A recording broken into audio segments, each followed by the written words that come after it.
अस्सलाम वालेकुम वरहमतुल्लाहि वबरकातुहू।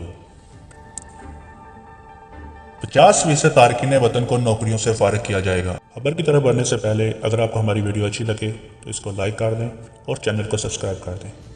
तफसीलात के मुताबिक सरकारी वजारतों की अक्सरियत ने पॉलिसी के नफाज के लिए गैर टेक्निकी शोबों में काम करने वाले गैर मुल्की कारकुनान को नौकरियों से फारिग करना शुरू कर दिया है।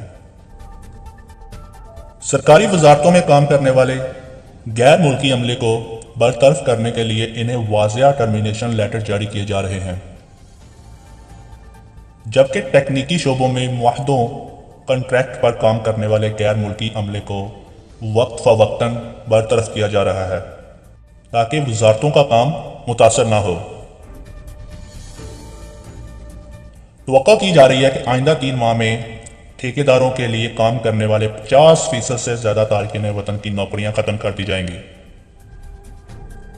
बल्कि वजारतों में बराह रास्त काम करने वाले तमाम गैर मुल्कियों को नौकरियों से बरतरफ किया जाएगा।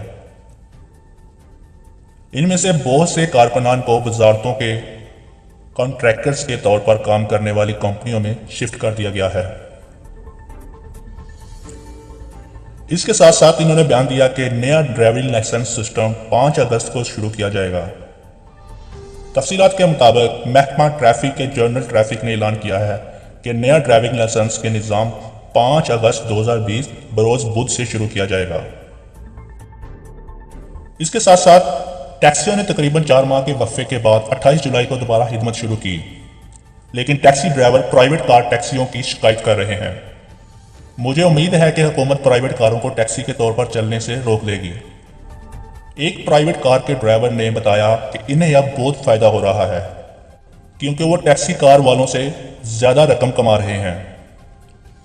उसने बताया कि वो एक से ज़्यादा मुसाफिर नहीं ले सकते, जबकि प्राइवेट टैक्सियों में एक से ज़्यादा मुसाफिर को उठा सकते हैं। टैक्सियां मरहले 3 के आगाज़ के साथ ही कुवैत की सड़कों पर वापस आ गईं। एक टैक्सी ड्राइवर ने कहा, अब मसला मुसाफिरों की कम तादाद का है। हमारा प्राइवेट कारों से बराह रास्त मुकाबला है जो अब भी सड़कों से मुसाफिर को उठा रहे हैं। अगर यह सिलसिला जारी रहा तो हम रोजाना के 7.5 दिनार टैक्सी कंपनी को अदा नहीं कर सकेंगे। वबाई मर्ज से पहले इन्होंने कहा कि इनकी योमिया आमदनी 30 से 35 दिनार हो जाती थी, लेकिन अब यह बामुश्किल 10 से 7 दिनार होती है।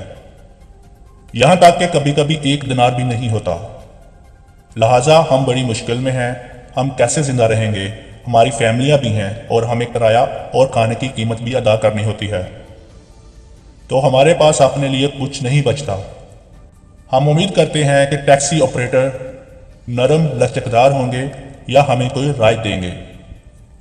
टैक्सी ड्राइवर ने कहा कि टैक्सियों की मौजूदगी में भी प्राइवेट कारें मुसाफिरों को उठा रही हैं। मुझे उम्मीद है कि हुकूमत इस पर गौर करेगी।